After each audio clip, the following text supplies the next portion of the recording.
As part of our journey to produce this film, we have spoken to former miners, their relatives and people who supported the members of the National Union of Mine Workers, be it through solidarity, money, goods and through campaigning both politically and industrially. As the Medway TUC is based in the south of England, we also decided to place some focus on the Kent Coalfields, who arguably are the most militant but often a footnote in any coverage of the dispute. It should be noted that they did not return to work until a full 2 weeks after the NUM's decision to abandon the strike. Indeed, the miners of Kent continued to provide flying pickets in Yorkshire after the NUM declaration. We will hear testimonial from the coalface, pardon the pun, accounts of trials, tribulations, the pain, but also the humour and the dignity of those communities and the commitment of this generation of working class warriors who took on the might of the state apparatus. Did it have to be this way? Did anything good come out of that year-long strike? Was it worth it? Let us hear what those who were there have to say, then discuss with your friends, your comrades, and draw your own conclusions. To quote a great working class singer, songwriter, and washing machine repairman Joe Solo, when the last miner has gone, we'll carry it on. Our legacy, our time, everybody's battle, every generation.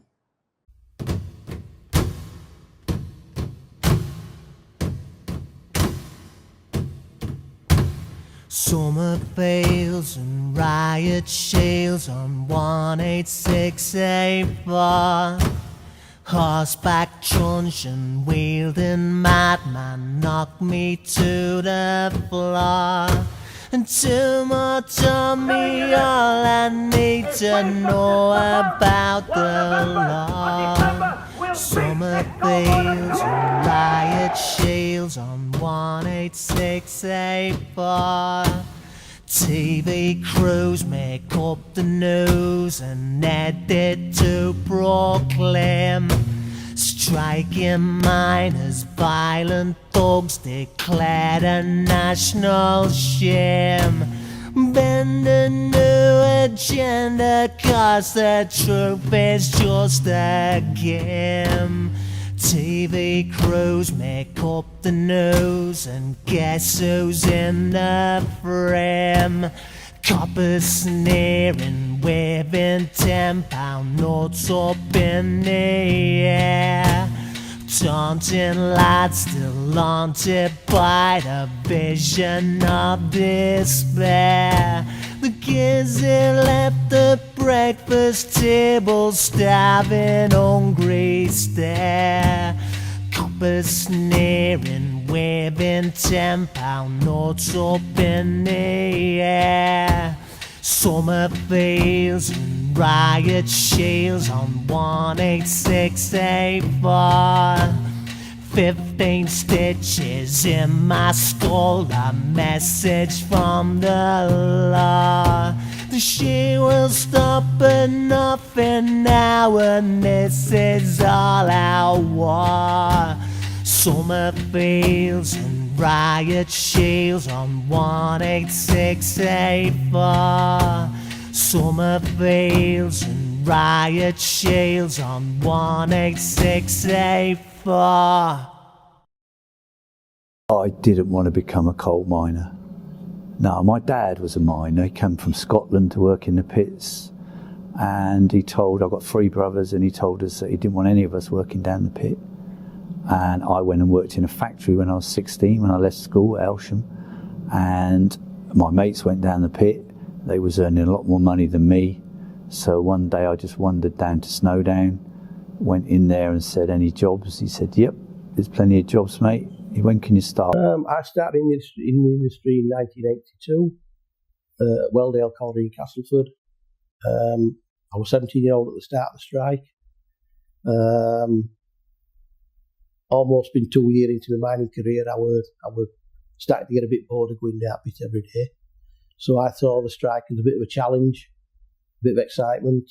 I was listening to some of the older lads that had been on involved in the 72, 74 strikes.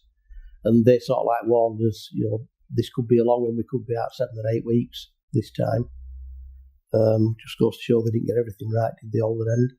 I'd just done my A-levels and had been travelling, and I came back to the miners' strike, really. So as I was waiting to go to university, I worked with schools in Lewisham to do collections. From London originally? Yes, so Lewisham, South East London, to do food parcel collections, really like the food bank, really.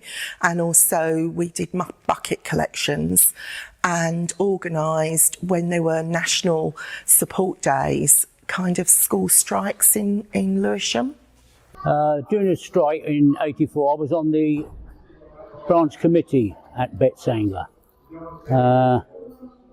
I've been at the pit for about, at the time when I was elected on there, for about 4 years. I got the sack as a shop steward at a local factory. The only job I could get was to go to the pit at that time. That's why I ended up at the pit, and that's why I ended up in the strike.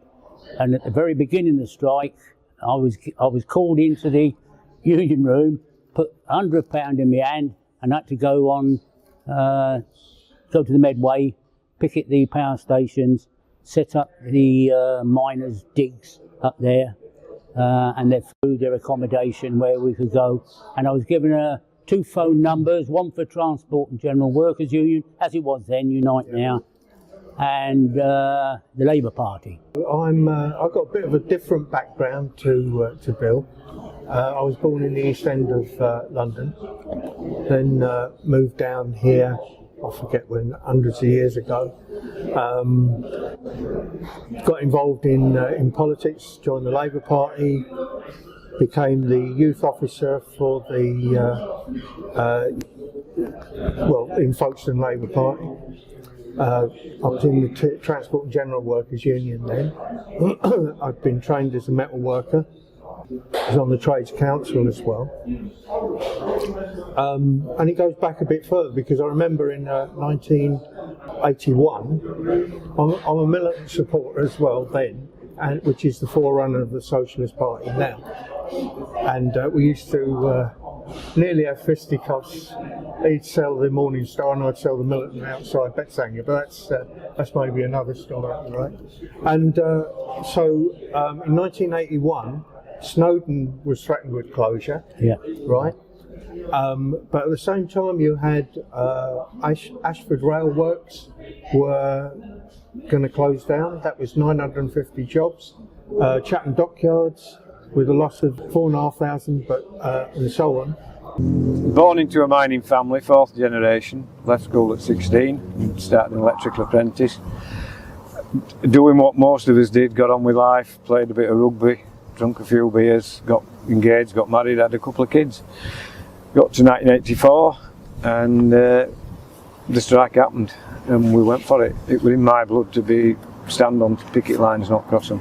Right, well I was a student at Manchester Polytechnic in 1984 and we have regular student union meetings and we put a motion to get free food, free accommodation, and we wanted to make a donation as well of £1,000, and we invited some Yorkshire miners to come along to speak at said meeting. Big meeting, there was a couple hundred there, wasn't there? Yeah. Anyway, we managed to pass getting free food and free accommodation for any striking miner that can anywhere near Manchester. Of course, Agecroft was a scab pit, and suddenly we had Yorkshire's miners living in our students' union. I happened to be working behind the butty bar for my beer money, so I got overtime. We used to make sandwiches to take down to the said picket line. Yeah, in 84-5, I was branch secretary of West Yorkshire Nowgo, which was a white-collar branch of a union that worked for West Yorkshire County Council. And it was quite interesting, really, interesting being an interesting word in itself, because we had 700 members, 20% of our membership worked for the police. And of them 700, 50% were retired police officers, married to police officers or related to police officers. So it made union meetings interesting. With 3 rugby league referees in our branch who kept coming to see us because they kept getting stopped by the police every time they went to referee a match more than 5 miles away. I was actually in this club the night before the strike started, And I've only been in here 2 nights like that. Once when Thatcher died, and it were absolutely bouncing. The club were bouncing. Nobody organised out on Facebook and all. Everybody knew where they were coming. But just so people know the atmosphere of the strike, people knew it were coming for 2 years. There'd been activities and beginnings and a picture here and a picture here and picketing there. But when they called it on the night before the strike, just to give you an idea what the atmosphere were like, it was like a Friday night in Wakefield. When you got paid on Thursday, Friday was a big night out in Wakefield. And it was like a double Friday night. Everybody knew it was going to be a big strike. Everybody were behind it.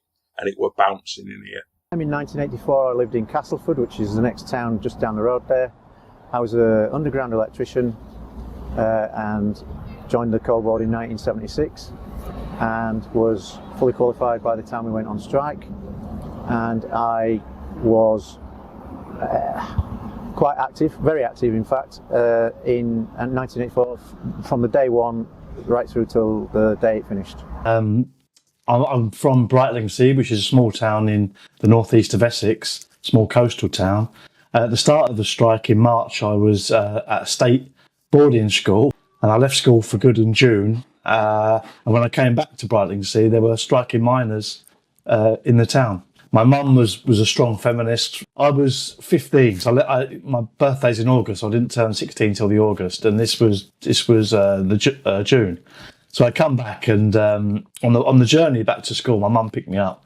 She explained we've got some striking miners staying in the house with us, and I was excited by that. Standing outside the War Memorial here in Featherstone to commemorate the 880 men, miners, who left this community to actually go and fight in the Great War of 1914 to 1918, to fight for their king, to fight for the British state. 20 years prior to that, Acton Colliery, just to my left here, were on strike. 2 miners were shot dead by the very, very state that they went, or would have went if they were alive, to go and represent against in the Great War.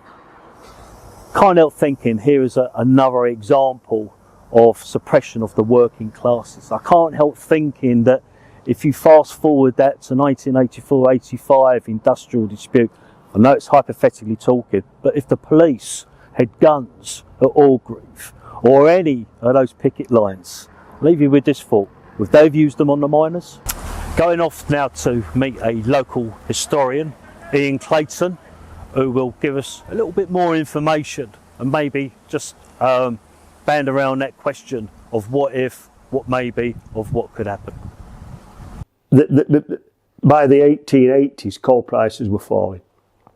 And they do what the capitalists always do. Rather than take the cut themselves, they want their workers to take the cut. And they demanded a 25% cut in workers' wages. Well, and they struggled hard to get wages up. So they're not going to want them down. So they refused to take a pay cut. So the coal owners said, OK, then you're locked out. So there is a difference. It's not a strike in that sense. The unions didn't call a strike. The owners said, well, we're locking you out. So they didn't allow them to work.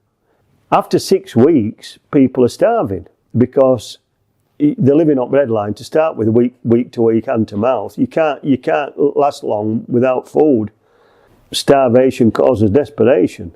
There's trouble all over the coalfields around here in the summer of late September of 1893, and all these mines are owned by the wealthy aristocracy.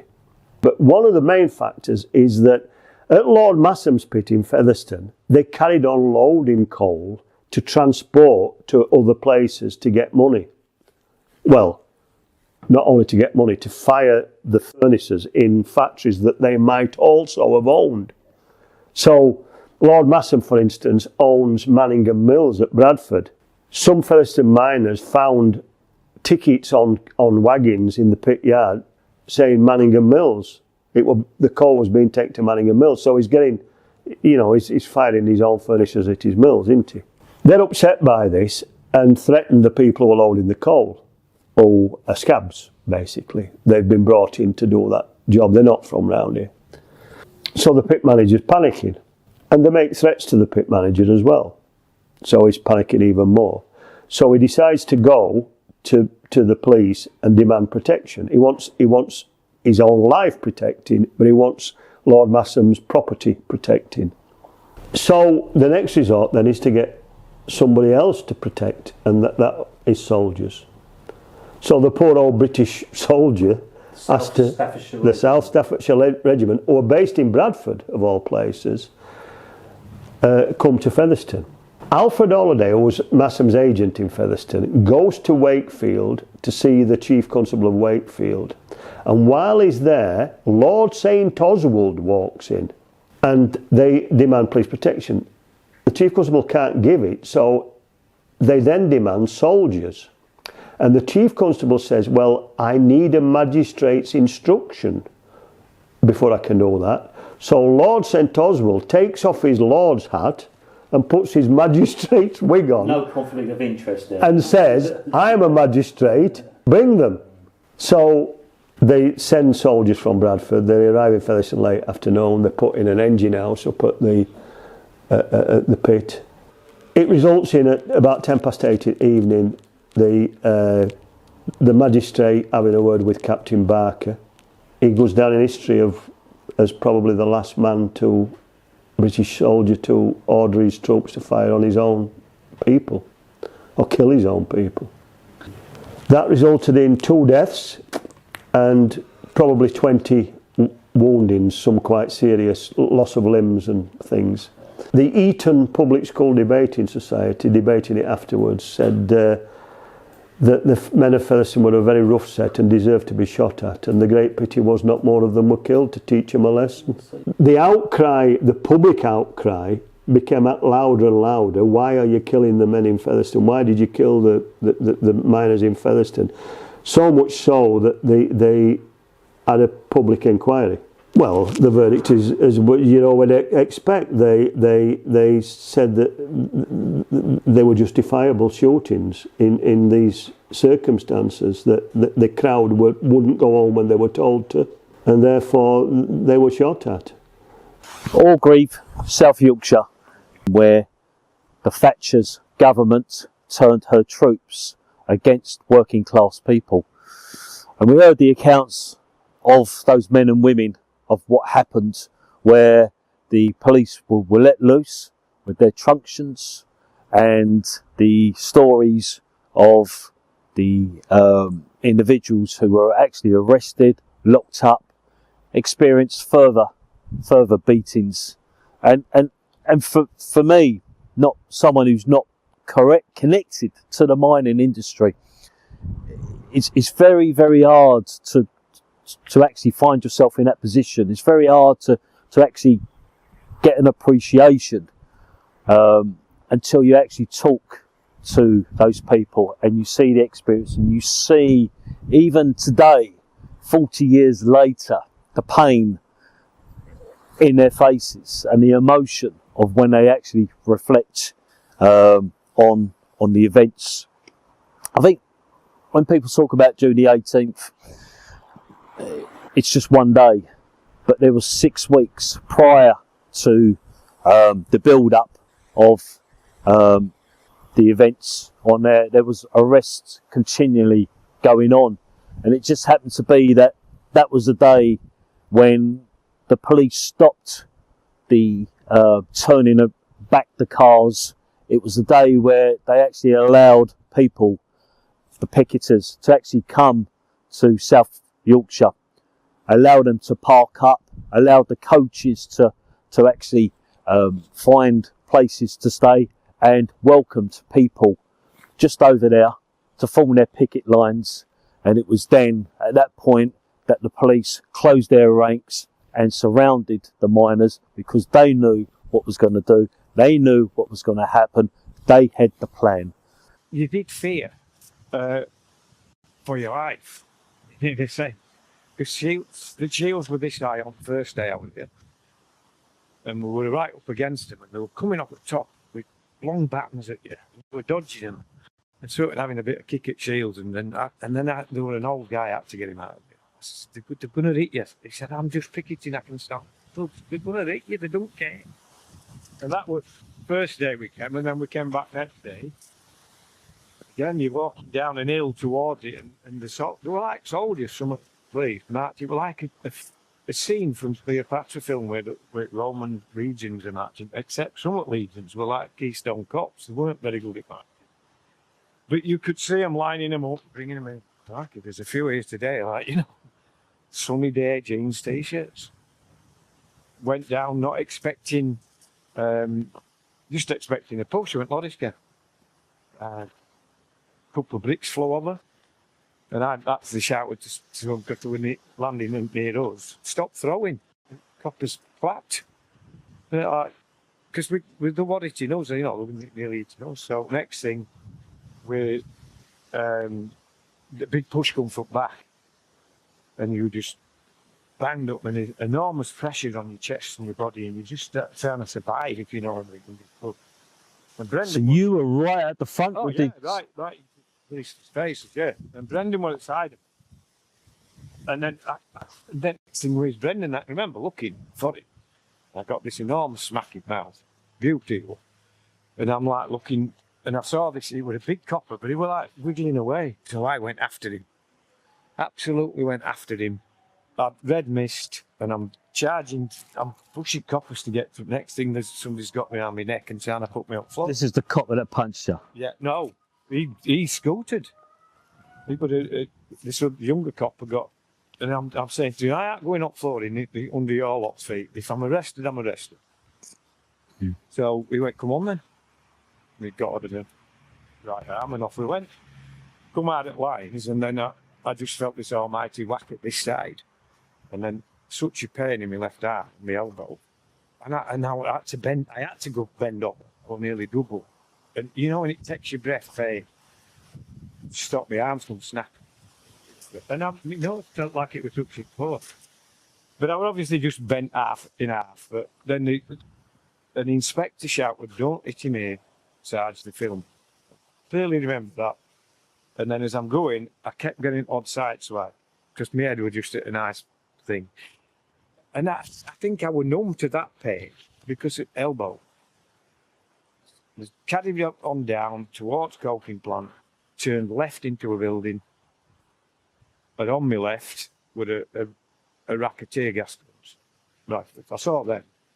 And then... A rack of rifles? Yeah, tear gas. Oh, tear gas. Tear gas things. Yeah. And then they took us down a corridor to the right, and when we got to the end, this copper, right, throwing it about as if you're doing throwing about, and you're not. You know, it's them. Head against wall, let go, and it was like, God, he's not doing me out. So I'm pulling my arm underneath me, and then both started wailing into me. We're all up at head and back, neck. Just kept kicking and kicking. And eventually, the young copper said, he's had enough. The copper that arrested you, or more than one? There were two of them arrested. Good copper, bad copper kicking shit out of me. And eventually, the young copper went, he's had enough, Sarge. So it was the sergeant who was giving you the pasty? Yeah. And I remember I'm still trying to protect my arm, and he ran back, he was running back up corridor, he couldn't wait to get back. Just free for all for him. And then I'm like dazed, and I sort of dragged up to my feet, and he went, your young copper says, you're under arrest. What have I done? He says, assaulting a police officer. And I think that fucking what, I says, you take it, he says, what did I do? He can scuff his boots. Yeah. He says, well, breach of peace then. And it did end up being breach of the peace. Yeah. A lot less serious offence. I mean, I think he felt sorry for me, because I was walking away with him. There was no need for anybody else to get involved. And he decided he could get in and do what he did to me. So you take me into a room, there was like an inspector at the desk. And I remember him walking up at me anyway. Check him out back. Very angry. And then there were two of them. So I don't know where other copper came from. Put me against the wall, went down some concrete steps out into the back. There was a coach. And he police vans and that. And he put my thumbs against my back. Pushed my nose against the wall. And I just tensed up. I was just waiting for it's coming, they're going to get with functions or whatever. Anyway, the next thing, they just spun me round and they were getting a camera. I thought they were getting truncheons out. And it wouldn't have surprised me. Took a picture, I think with my lip was bleeding. Took a picture, right, on bus. There were cells on bus. Small cells, about as big as a small sofa, on an angle. So you went in and threw it in the cell. It was all metal. So I'm putting my elbow against metal. And this guy says, this old guy says, "Are you all right, kid?" I went, "Yeah, it's just my elbow." He said, "Fuck me, they were kicking shit out of you, mate." He says, "Honest, I saw it. They were kicking shit out of you." So when he was saying that, I don't know if both of them were having a kick. And then next thing, a young lad come in with a Leeds United shirt on. And he'd been roughed up. Chucked him in. And off we went to Rotherham to be charged. I hadn't got a big head, believe it or not. And I popped my head through arch because it was the biggest arch. And I'm looking up and there's a copper going, "If you're in here, you're guilty." And I'm shouting to him, "You're innocent until proven guilty." And he came up to me like this. I'm like, "Oh, yeah, you want to try and get your head back then?" So I did. I'm like, flipping hell, we're coming up to give me a whack. So we still had that bit of young, but then next thing, it's fingerprints and photographs. So I says, "Right, what if I don't want them taken?" He just said, "Then we have to go to court and get a piece of paper that says we can break your fingers if we want to get them." I went, "Well, you better take them then." That ain't enough. And they probably would have. So that picture. And then they said, "Right, you can have a walk down this yard." So walking round with no shoes. They took his shoes off us because of laces or trainers. And there's an old bloke. And somebody says, "Well, they took in his shoes off." Right, it's because you might hang yourself with laces or something. This is all about me. They took my teeth off me.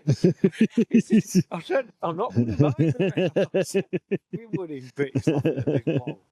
He wasn't half a comedian. And then we ended up then where they took us to at Rotherham to court. And that's where I saw a charge sheet. Arthur Scargill, because he'd been arrested at morning. This is 30th of May. And he went down, she, wallop, minor, unemployed, coke worker, with coke workers, caretaker, blah, blah, blah. Last one, grave digger. You can't make it up. Grave digger. Yeah. So we all went in and it sort of bust us all in. You didn't get your own hearing, we were all in. And it says, "Right, you charged with this, appear in court, so and so, do not go near our grave within 3 miles or you'll go straight to jail." My car's there. So I'm going to have to go back, but I kept my mouth shut. Old bloke. Now then, right, you've to appear at court on such and such a day. Can't do it, my lord. I'm off on holiday. I'm sure he would just be looking. And they changed dates. Yes. And a solicitor that was there was saying, "Whatever you do, if he says contempt of court, you're off straight to jail." He says, "Don't pillow him out with him.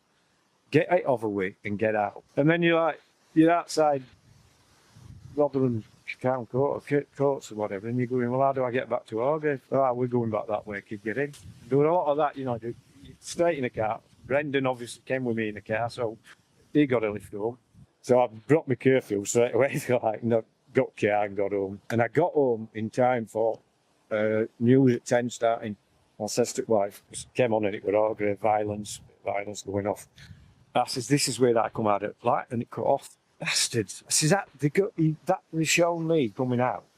And Inspector shouting, "Don't hit him here, Sarge." And it showed me walking and then just getting smacked upside on it, cutting room floor or wherever that ended up. Obviously, that's not the image they wanted to show. So you'd have meetings, you'd be talking about it and that. You knew that it was being built up. You heard about, there was Thatcher was in charge and there was this sort of Scargill come out and said there was a hit list of 200 collieries they were going to close. The government of the day denied that was going to happen. But most people knew that the writing was on the wall, that they were going to shut down the pits. So I think, it built up and then we all went and had a meeting and a show of hands as you did in them days. You didn't sort of hide behind a ballot. You just put your hand up and said, "This is what I think." And we had a vote and it was unanimous that we joined this strike. I can remember this, we had this meeting up at the welfare in Elsham on a Sunday afternoon and we said, "Right, we want you to go to Yorkshire, to Barnsley." So we got in a car and drove to Barnsley on that Sunday. It was the time they closed the Dartford crossing. We went to the Dartford crossing. There was me and 3 other guys in a car. And I said to the guy, if I just we say we're going to Southend. And we got to the tunnel. There was a lot of police there. The guy stuck his head in and said, where are you going? And this guy, he panicked, the driver. He said, I'm going that way. He said, what? He said, where'd you come from? He went, oh, that way. He said, you're miners, aren't you? And he went, yes. And he was a high-ranking police official. He said, I don't want to do this, but I've got orders to tell you cannot pass through the Dartford crossing today. He said, but if you go round into London through the Blackwall Tunnel, there is no police there and you can carry on your way. So what month was this? This was March. So right at the very, very beginning, yes, there was already a plan in place by the state to stop people from the moving south around, going to the north. Yes, because what happened when we got to Yorkshire, we stayed in a working men's club in Barnsley. I remember sleeping on a table. And in the morning, we went from there, we went to different areas of the country where they were still working. And we went to the Leicestershire coalfield, I don't know, in carloads of us. But so Kent miners all come out and strike. Yep. Without, and we decided that we're going to go north and we're going to start picketing. Sent to different parts of the country to picket certain pits. And we went to the Leicestershire coalfield and picketed a pit called Bagworth. I always remember this. We was there and it was freezing. We slept in the car outside this pit and it was frosty and cold. It was really cold. And we got out and when the guys were coming in for the shift in the morning, they were just walking past us. And we said, come on, we're on strike. He said, no, we're not NUM, we're power workers. And at first they let us in their canteen to get a cup of tea and that and something to eat. But then there was some sort of like shouting and a bit of arguing and that, and it got a bit fractious. So they told us we couldn't use the canteen. And we picketed this place. And when we stayed with some activists in Leicester for a few weeks, and then they came out on strike eventually, I believe. And then we moved back down to Kent. We was being put up by people, by activists who supported the miners' sort of struggle. So you was put up in a house and they would look after you, and then you go to a picket and then go somewhere else. But then we went back down to Kent, and then we moved from Kent to London. And I remember then we spent 6 months. We went to Woolwich and we stayed in the Woolwich Labour Party. We was looked after by activists from Woolwich, and we then picketed a oil-fired power station called Belvedere in Kent. And we went out there and used to go there every morning, stand out there, put our hands up, have a flag, wave them down, and they all just went through. Basically told you to fuck off as you was going through. Because everything had been sorted then. There was no one going to work in Kent at all until about 6 months into the strike. What happened then? We was in London, and we were told that on the Monday morning, they were going to have people going back to Tilminstone Colliery, which is the first of the 3 pits in Kent where miners went back. So on that morning, we went from London, come down from London about 2 o'clock in the morning, got outside of Tilminstone Colliery, and we had a big picket. And when they had a bus come through with these scabs coming through, and we all tried to stop it, and they arrested lots of us. So I was arrested, taken round the back of the pit. I was cable tied, stood against a wall. Metropolitan police officers were there and Kent police. And there was a Metropolitan police officer, called a Kent police officer over, told him to stand beside me, got a Polaroid camera, the old cameras which had the little photos come out, took a picture, stand beside him, took a picture of us, give the photograph to the policeman and said, you arrested him. And because obviously they don't want to keep coming down to these little magistrates' courts to go with all these different, because they arrested about 100 people that morning. So we were taken to Ramsgate police station and released about 4 hours later. What was you charged with? A breach of the peace. But I could go on to this, so I've been charged with this. So then I was arrested again at Snowdown, because a few months later, people started going back to Snowdown. And then I had I was arrested again for breach of the peace, and I had a court order saying that I wasn't allowed within half a mile of any colliery in Britain. So do you think this was a ploy then? Of course it Take out was. all the activists? Of course it was. And then I got arrested and was put in prison and not So when you say released. arrested a few more times, what was... Well, because it was a picket. So you were picketing outside of a coal mine at Snowdown Colliery, and then you would be pushing, and then there would be this sort of like, they would let you go through, and then they would start arresting you.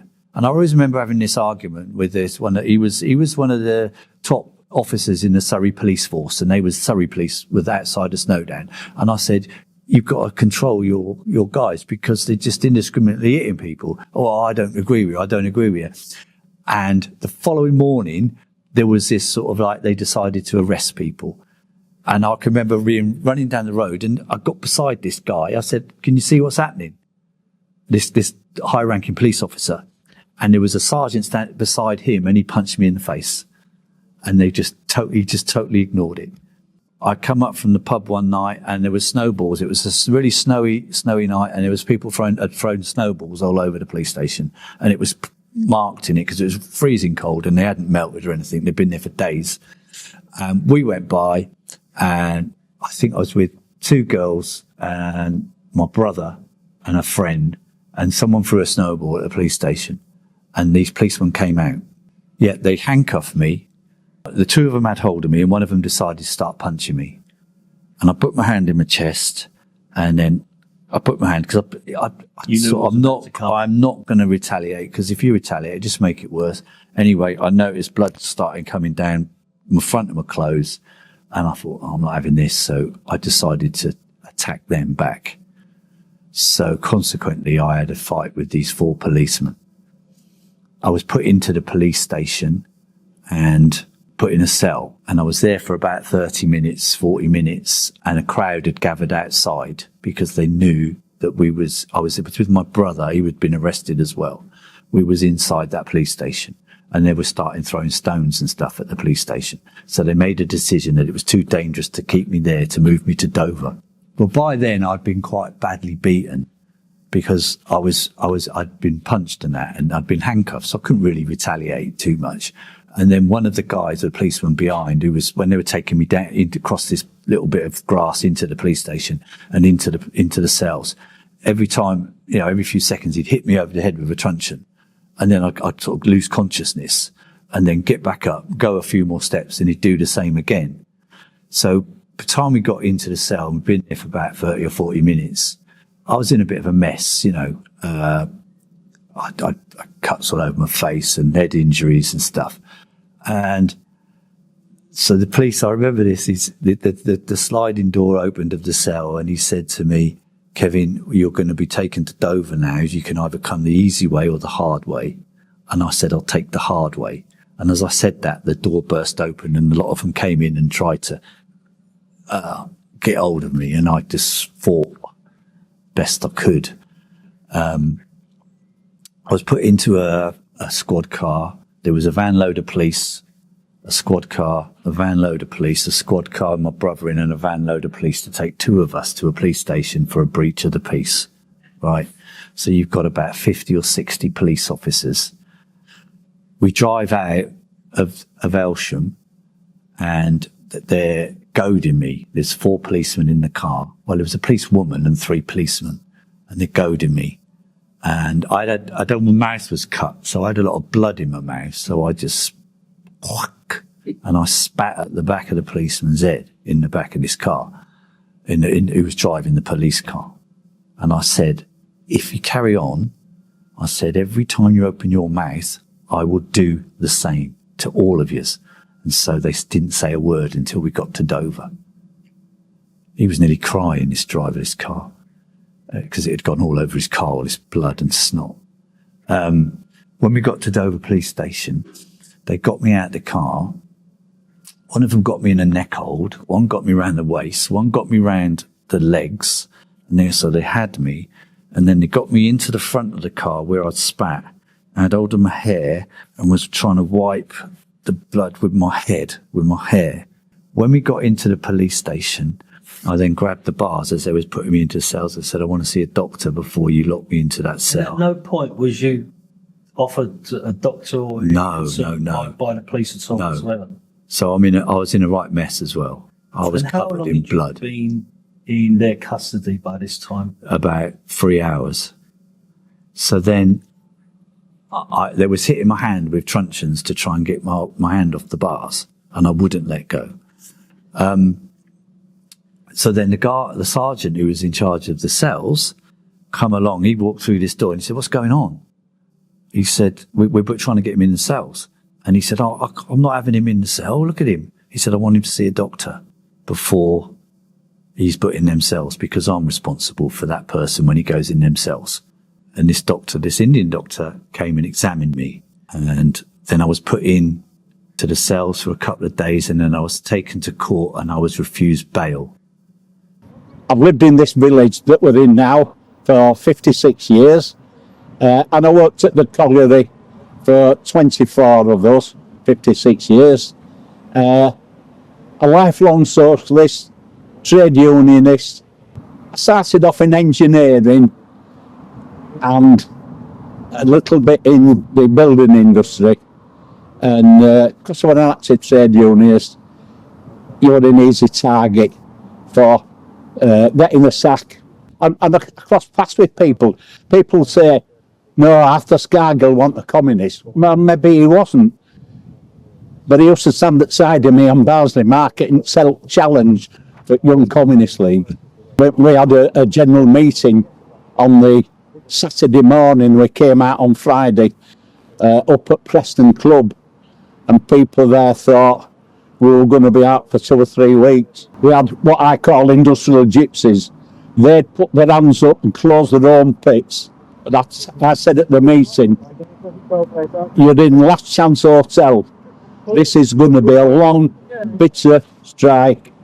I had a good friend. I'm not sure they may have passed away now because he hasn't been in touch with me, but he got sacked at Tilmerston Colliery. And we'd met up with a few of the Kent lads. I mean, I was going around fundraising and speaking all over the country, in London and Kent and what have you. We have the solidarity here from local mining community. There are 5 collieries within spitting distance of here where we are. So you've got that community at back here. All the same down in Kent, you know, and I really admire how they stuck it out. You know, it was absolutely fantastic. Like John, an Orgreave veteran, arrested at Orgreave. Just behind you there is where the pit gates were. I got arrested one morning up the village, but brought down here and paraded in front of my colleagues, my workmates. Paraded in front of them, and they had a gate, and they handcuffed me, put my hands through, so I was handcuffed to the pit gates. You know, and that was to humiliate me. It didn't, it made me an hero. The enemy within. Well, I'd been brought up that, you know, these policemen, they were your friends. They were absolutely fantastic. Got you to be frightened of these policemen. Well, we were frightened of them in 84, 85 because they were nasty to us. You know, a lot of them, some of them, yes, were okay. But the Met Police, Manchester Police, they were horrible to us. And Met Police, I don't know if they've got much better now, but that's my personal opinion. But yeah, they were horrible. So for me, when they actually called us the enemy with it, I'd never been an enemy at state ever. But they have made me into one occasionally now. And that's not good either, is it? You know, it's like indoctrination. It's the single most important event since the Second World War. I have no doubt about that. And as each year's passed, it's got more important. It felt important at the time, but as each year, and if you talk to people now, people 20, 21, 22, it changed the direction of travel. You know, when I left school in 73, I was talking to people genuinely frightened of the 10-hour week. They were frightened what they were going to do with the rest of the week because they were only going to be working 10 hours. That was a genuine fear. Now, there's nobody worried about that now, is there? A 10-hour week. You know, a lot of women I know putting 3, 4, 5 jobs together to make a 45-hour week, and it was the single transforming moment. You know, everybody politically that I knew in the 50s and 60s, the general direction of travel is life's getting better.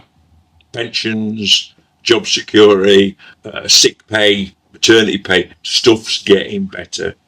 And, you know, I talked to people, and I talked to 3 people in it, all women, all under 30, who said, we'll never get a pension. It'll just move away from us, like pushing that stone up that hill in the Greek mythology. If you look at our areas round Castleford, Hemsworth, we've still got where Pittsworth is now next door, some minimum wage, maybe 0 hours contracts, I'm not sure, but minimum wage probably.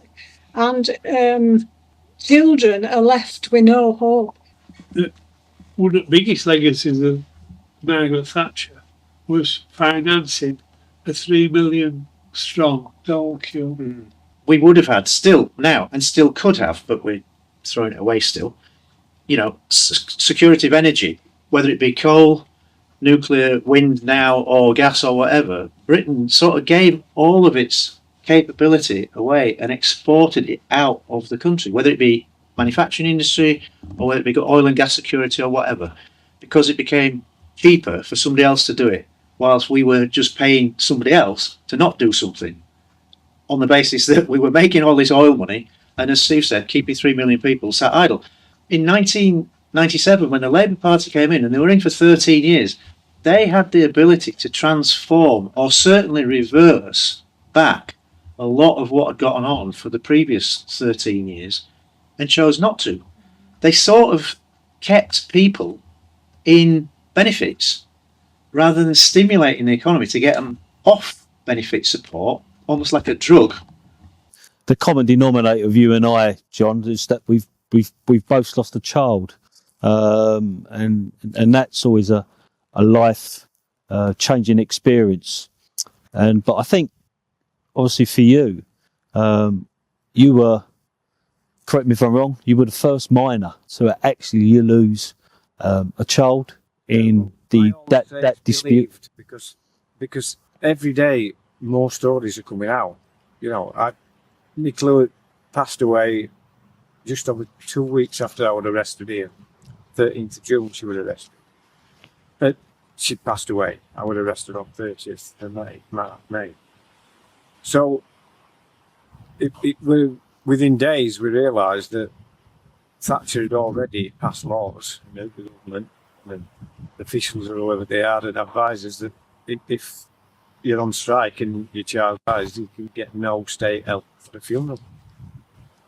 It would beggars belief that it slipped through. Well, you don't hear about it because, you know, they didn't shout about passing laws. It might have been done at 1 o'clock in the morning, or like they do slip things through, or hidden in other good news or whatever, you know.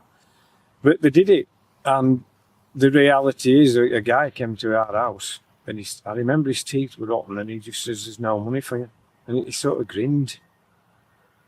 And I just said, "Get out of my fucking house, get out, just get out." This was a chat from local authority, from the council, or? Yeah, we'd asked for help, and he said we'd get a visit, and that's what he told us. And bad news spreads quickly, and it did. The local branch eventually paid for Nicola's funeral, between £200 and £300. NUM branch. NUM branch is local. They called the panel, so it was a group of pits in that area. Ernie Crossland went and said what had happened, and their reaction was to make sure that she got the funeral. But when we were discussing funeral with Undertaker, he was taking details about Nicola. She was 3 years 4 months old, with a tumour. Graham he stopped writing a book to me. He says, "You're on strike, aren't you?" I says, "Yeah." He says, "Well, you pay me when you can." The Undertaker. Yeah. I do get emotional about that. It does hit me. Because that's just kindness, overshadowed badness from what we're going off without, you know, what the to Nicola and others' parents and in-laws and, you know, other family members all felt it. It was just unbelievable. the case got took to EU Parliament and we discussed, because Leeds MP at the time asked me if I could do it, and through Les. And I said, of course you can, make people know what they're doing. And even if you like Tories in Europe were discussed, and even, he said even in times of war, it takes time to bury us dead. An interesting fact about losing Nicola, well, we found it tougher. Because the day she dies, her child benefit stops. Now, with 2 kids, so child benefit, it went a long way at those times. But on that day, it stops. We got milk tokens for kids, aft. Well, I mean, and other benefits to, you know, because that one that arguments that took forward, we're punishing kids for their parents. You know, more often than not, the dads who might strike us. People couldn't afford the medicines. Sweet and sour. We lose Nicola. They give all the pounds that day to help us with petrol and stuff, and you have to pay for forms and stuff. And then months later, some of them cross a picket line at back end, and it's like, I can't hate scabs. I can hate somebody that give you effectively a day's wage for you when you were in need. You know, it's, I don't know, it is raw when you touch it. It's raw when I see films of Orgrave. I'm surprised how I'm not emotionally with the event. Oh, bloody aim. On it. Yeah. So you go back into the workplace. What was the attitude towards the scabs? Was the conversation? Did you find yourself working side by side with them? Did you have to break bread? Did you have to have a conversation with those? I think most people that's worked in the mining industry will understand that when you're underground, it's a totally different environment. Your safety depends on somebody watching your back. Their safety depends on you watching their back. Whilst we were never going to be mates with a scab outside of the pit, when you were down the pit, the mining tradition took over. You wouldn't stand back and deliberately watch somebody get lame, whether they were a scab or not. You know what I mean? Because you didn't, you know, you had that respect for the culture and the work that you did and everything. And whatnot. Yeah. I've spoke to many miners at the time. And I had the pleasure of actually going down a mine at the Yorkshire Museum. Mm. And my perception of that was probably the dirtiest, roughest job that you're ever likely to come across. But when you talk to those guys, they say it was the best job in the world. Yeah, I think that you look at it as a whole. The job wasn't glamorous. It didn't have many perks or benefits. Anything that you wanted to eat or drink on your shift, you had to take down with you. There were no nipping to canteen or into town to get some snap at snap time or anything like that. I think most of us, it's the comradeship. It's the characters that we had down there. It were the routine as well. You knew your job and you were good at your job, and you took a pride in doing that. And everybody else took a pride in the bit that they played, which made the mine work. It gelled together. So I don't think it's so much for me anyway that I miss going down the pit, the heat, the humidity, the dust, the long hours. But I do miss the comradeship and that way of life and the lads that I work with. At the start of the strike, we were all workmates. We worked together. We looked after each other. Many of us socialised together. So when somebody went back to work, I can appreciate that. I've always held the view that I was a single man living at home. So I can only judge other single men that were living at home. If I could stop out for 12 months, then they could stop out and should have done. I can't be as critical about somebody that were married with a mortgage or with kids. I know, you hear some horrific stories of people and what they had to go through. But once again, others stopped out that had got mortgages, that had got kids, that had had tragedy in that 12 months. So I felt betrayed by people that went into work and scabbed on us. I was working on the railway. At that particular time, I was a freight guard at Strood Station. There were 36 of us at the depot. Yeah, I wasn't very politically active, or I was in the union. It was a closed shop. but I would have joined anyway. I've always had a principle about joining the union, but I wasn't particularly active in the union at the time. We'd had a couple of circulars from the union, and what I'd seen on the news, really, it wasn't a particularly active depot, industrially or politically, at Strood. In fact, there's 2 or 3 Tories in the ranks, one of whom just retired as a driver last year. Our depot was mainly freight. We also did passenger work, but we were mainly a freight depot for guards. And I was sitting in spare one Friday morning. It was a lovely summer's day, so it was probably June or July. And I got a phone call from the control centre. They said, you need to make your way over to Gillingham, what they call pass. I had to pass to Gillingham, meet up with a driver and a second man or trainee driver, pick up a locomotive from the loco road at Gillingham and run light, so it's just the engine only, down to Dover, where we get further instructions. So that wasn't uncommon. If you sit in spare, things just crop up and you have to go. So I made my way over, met up with the driver and second man, and we shot down there. It took us about 45, 50 minutes to get to Dover, pull into Dover Priory Station. And the manager came straight out of the signal box. He was actually waiting for us. So came down the steps, walked over to us, and he gave me a sheet of paper. He said, that's the duty. And I looked at it, and it was 1,100 tonnes of coal from Betteshanger Colliery, taken up to Acton Yard in North London. So I looked at it, and I sort of took a double take, so I thought, that's not right.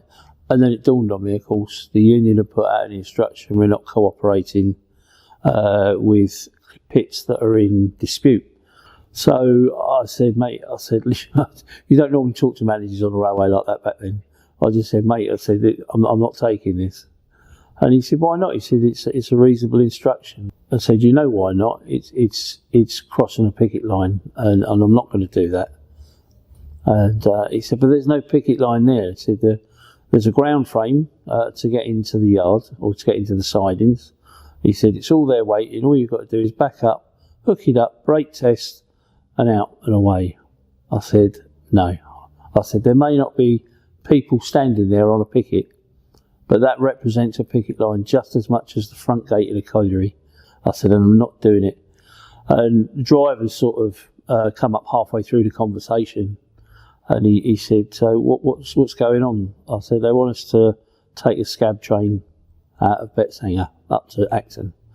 He said, no, I'm with you. He said, we're not doing it. Absolutely refused. The manager had a couple of F words and wasn't very happy, snatched a bit of paper off us, said you might as well piss off back to Gillingham then. So that's what we did. Any repercussions? No, none at all. No. They wouldn't. We were a very well organised industry. And they were just chancing their arm. They thought they chanced their luck. The mining community built our country, and what was the alternative? It's not going to help climate change getting our coal from China, is it?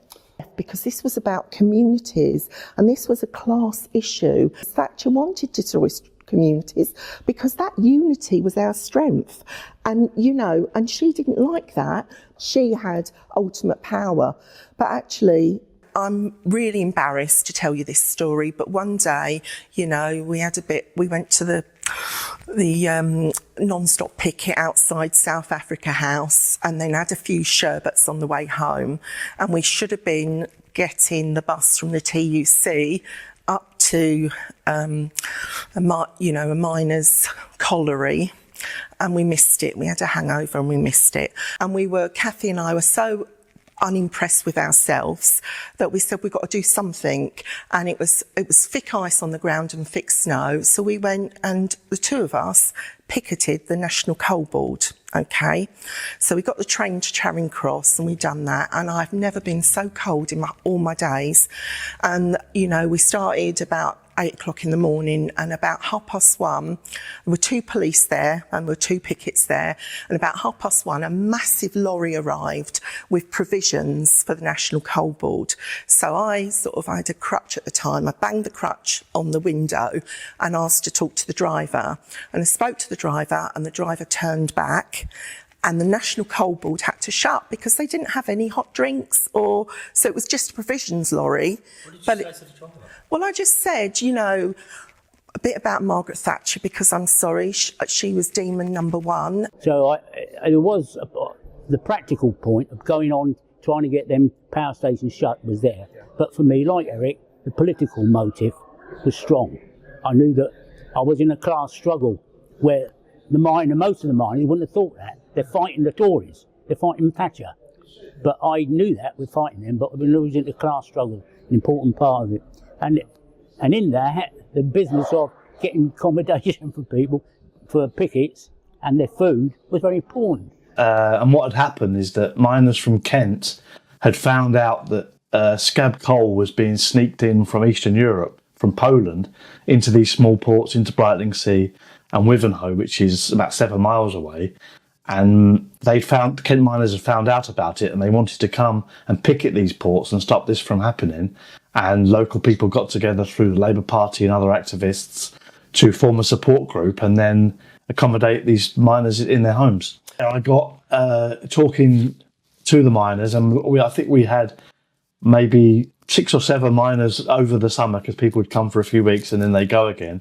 So I would talk with them and hear their stories, and they would explain about some of the unfairness they were witnessing on the picket lines in Wivenhoe and in Brightlingsea, which make me want to know more and understand more. And I helped to deliver leaflets, because some people in Brightlingsea weren't too happy about having these miners turning up, and they were like sneakily putting like leaflets in pubs trying to stir up trouble. So I would, among the people delivering leaflets, explaining from Kent NUM, saying this is why we're here, this is why, trying to encourage solidarity. And also they would, people would chip in, I think it was £1 a week, and there'd be a levy that would go around, so I would chip into that. And I just felt more motivated. Obviously, I was interested anyway, but I was following the strike strongly just from having that connection, and very pleased to do so. So you were putting your pocket money in on that? Yeah. Well, I remember being one of my mum's ex-boyfriends gave me 16 cans of beer for my 16th birthday, so I gave those to the miners. So I said, they're for you. In 1984, I was a bus driver at Barking Bus Garage in London. I was the branch secretary of the T&G at the time, and when the strike started, we held a series of meetings about how can we support the miners, given the fact that there weren't any mines anywhere near us. Things like helping with the picketing we couldn't do. So we did a few things. We did some fundraising. We collected 50p a week. It doesn't sound like a lot these days, but 50p was quite a lot. Not off everybody. We had to have arguments with people about why it was important. But we did have a core, maybe 20 or 30 workers who gave regularly. There were blazing rows in the canteen about solidarity and support. Probably the thing that I remember the most was we got invited down to, I think it was Snowdon, the pit in Kent, and we decided we'd fundraise by cycling to Kent, 70 odd miles. So there was about 15 of us. Many of us haven't been on a bike for like 30 years. So we started, and it was so, by the time we got just on the outskirts of London with 50 miles to go, we all were so sore, backsides, and then we're in a sort of line trying to navigate, and one of the guys fell off, and we all stopped. We said, what happened? He said, I hit a tomato, right? And we're going, you hit a tomato, and this brought you off your bike. So, I mean, it cheered us up. I remember, arriving in the pit village in Kent, and the thing that struck me was how big the bar was in the miners' welfare. It was like from here to that bus stop. It was huge, and I just thought, that's proper, isn't it? Proper working class social club. What were the results for us as bus workers? The results were a massive confident boost for the Tories. They bring in privatisation. They started turning bus garage against bus garage, route against route, driver against driver. Wages begin to fall. Race to the bottom. You know, what was probably the best job in the 1930s, being a bus driver in London, worked really well paid, better than the print, better than anywhere, became a rock bottom job. And it just shows how important unions are. I had every intention of doing higher education, but suddenly I was talking to people who were living in towns where there was no industrial, all the factories are closed down, people who were living in relative poverty, and people who, because there were no jobs, couldn't get a YTS scheme, because they couldn't get a, YOPS it was called, Youth Opportunity Scheme. Because they couldn't get that, they couldn't get any money at all. And their mum and dad were out of work, the family was out of work, and it was the first time I'd really seen that mass deindustrialisation and how that affected people. And living in London, you got pockets of it, but it wasn't like everybody in the family was in the same situation. Through the Wandsworth Trade Union Council, we got linked up with the collieries in Kent, and we from then on in sort of diverted our collections and everything that we did to the Kent miners.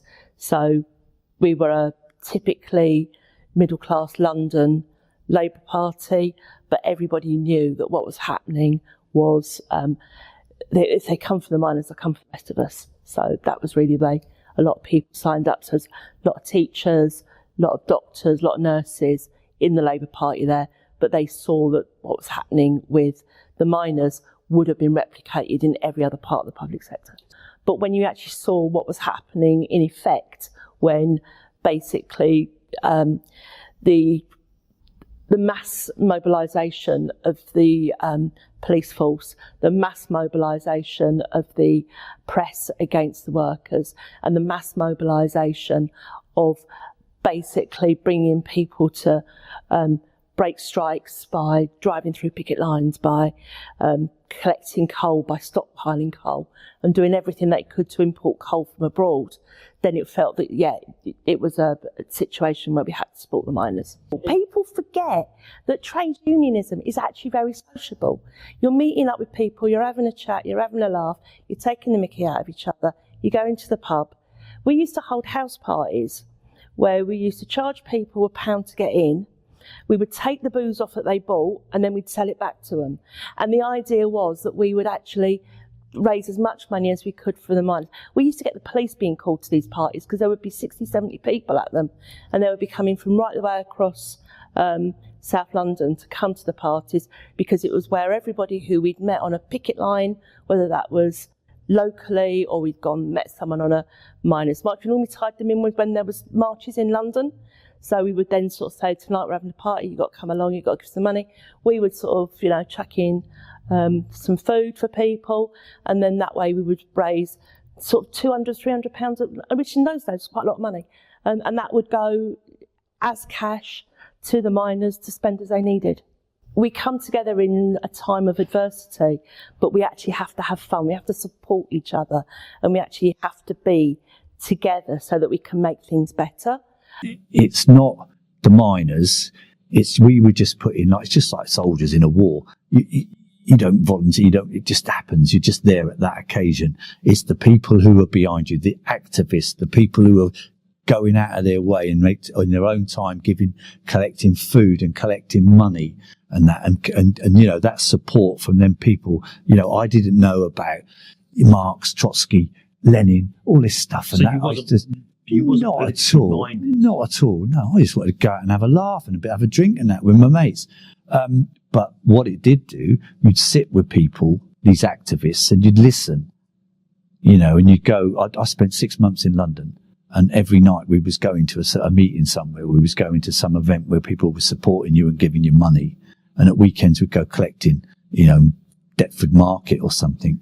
You go collecting with a bucket and that, But yeah, what it did do to me, it opened my eyes. So what I'd say is the unions are the most democratic form of organisation there is. Ordinary working class people pulling it together, got no axe to grind apart from what the common good is. Yeah. So get involved if you ain't in a union, get yourself. Yeah. You've got to do. You cannot get anywhere or do anything on your own against the company. You're on your own. At the end of the day, you'll not win.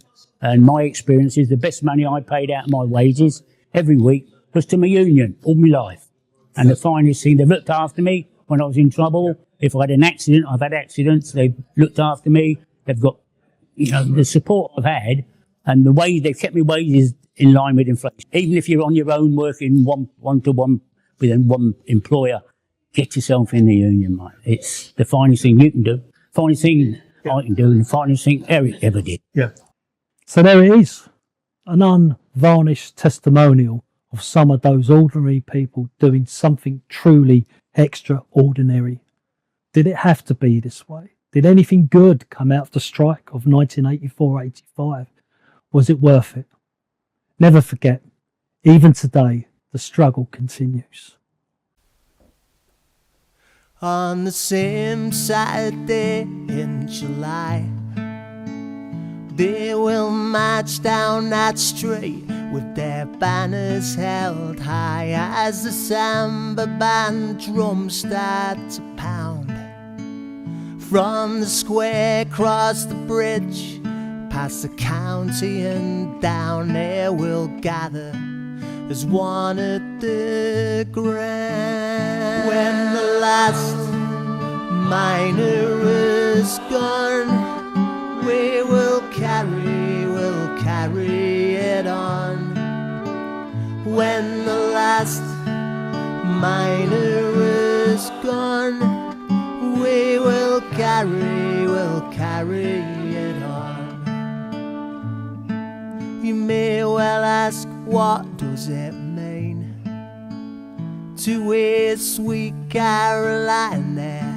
Oh, come on, Eileen. But as brass bands they strike up to play, every year past comes alive for one day, and it's there in the swing and the sway. When the last miner is gone, we will carry it on. When the last miner is gone, we will carry it on. The marrows will pass round the beers, and toast absent friends, and as one they'll shout cheers. A young lad on that shoulder says, wow, they couldn't beat us then, and they can't beat us now, and I doubt if they'd even know how. When the last miner is gone, we will carry it on. When the last miner is gone, we will carry it on. Yeah.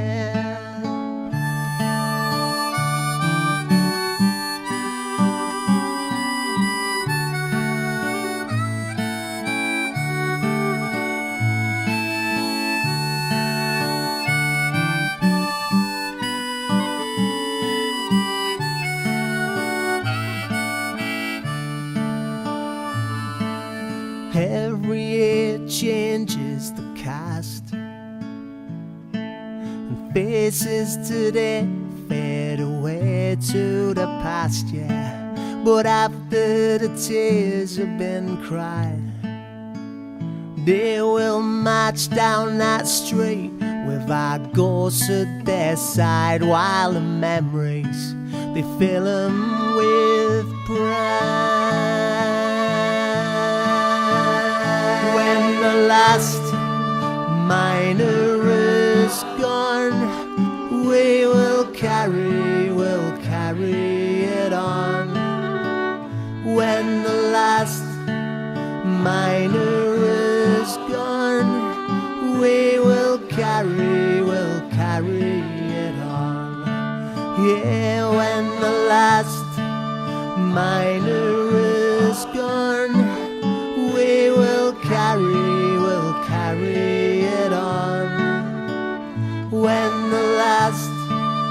miner is gone, we will carry